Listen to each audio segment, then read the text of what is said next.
Look at this landmass from above. The Ganges Delta is a dense, chaotic network of waterways slicing through the earth like veins. These rivers carry immense volumes of fresh water down from the Himalayas, depositing rich, fertile silt. But they are entirely unpredictable. Building a permanent city here requires a gamble. You have to anticipate where the water will flow next and guess exactly how high it will rise during the monsoon season. Imagine an ancient mariner navigating these channels over 1,000 years ago. From the deck of his ship, he would have watched coastal fortresses rise from the mud, only to be swallowed by the same currents a few generations later.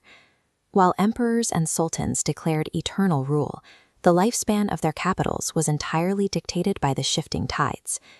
To survive this environment, the earliest strategists sought the high ground. In the 3rd century BC, the Mauryan Empire founded Pundra on the Petty Plains, a relatively stable, elevated tract of land far removed from the active flood zones. This chart shows the topographical advantage they held.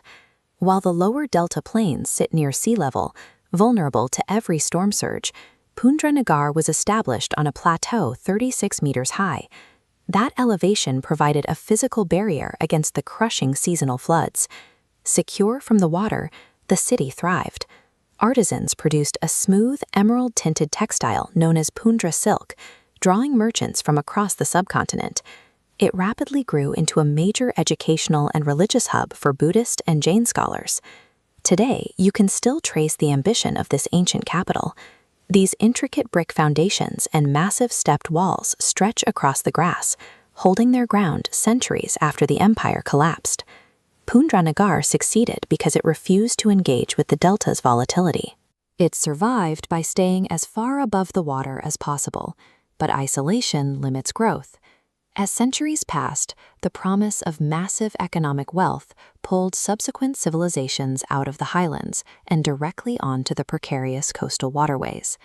By the early Common Era, the port of Tamralipta had emerged as a dominant global trading hub.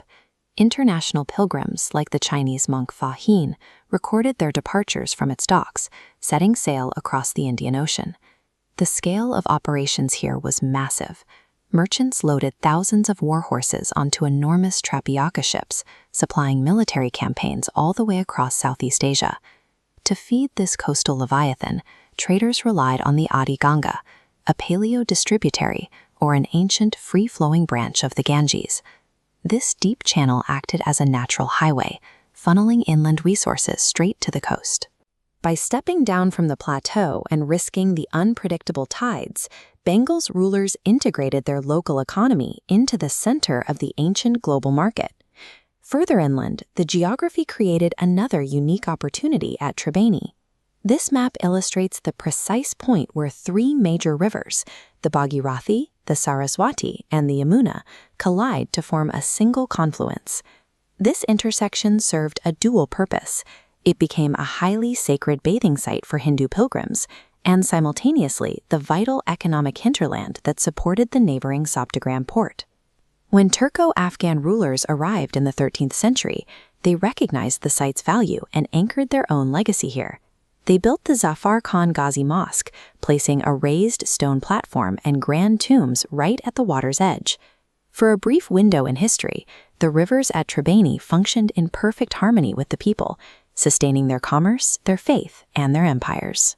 In 1565, Sultan Suleiman relocated his capital to Tanda, positioned at the dangerous juncture of the Padma and Bhagirathi rivers.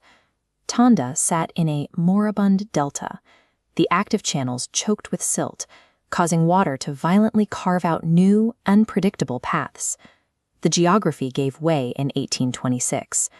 Massive floods surged through the shifting channels, completely swallowing Tanda and dragging its brick walls into the current. The city literally disappeared into the river. A royal treasury and a massive army offered zero protection against the terrain's natural lifespan. Today, the Adi Ganga, once a roaring highway for merchant fleets, is barely a stream, choked by centuries of silt, urban development, and heavy pollution. Up north in Murshidabad, the old river basins have run completely dry. The physical evidence of those golden ports and sultanate capitals is currently buried under thick layers of soil and water hyacinth. If that ancient mariner returned to row these channels today, he would be a ghost navigating a landscape that simply no longer exists. To uncover more lost cities and explore the deep history beneath our feet, hit subscribe to AKHARA STUDY. The monuments we leave behind are temporary. In Bengal, history is written and eventually erased by the eternal tides.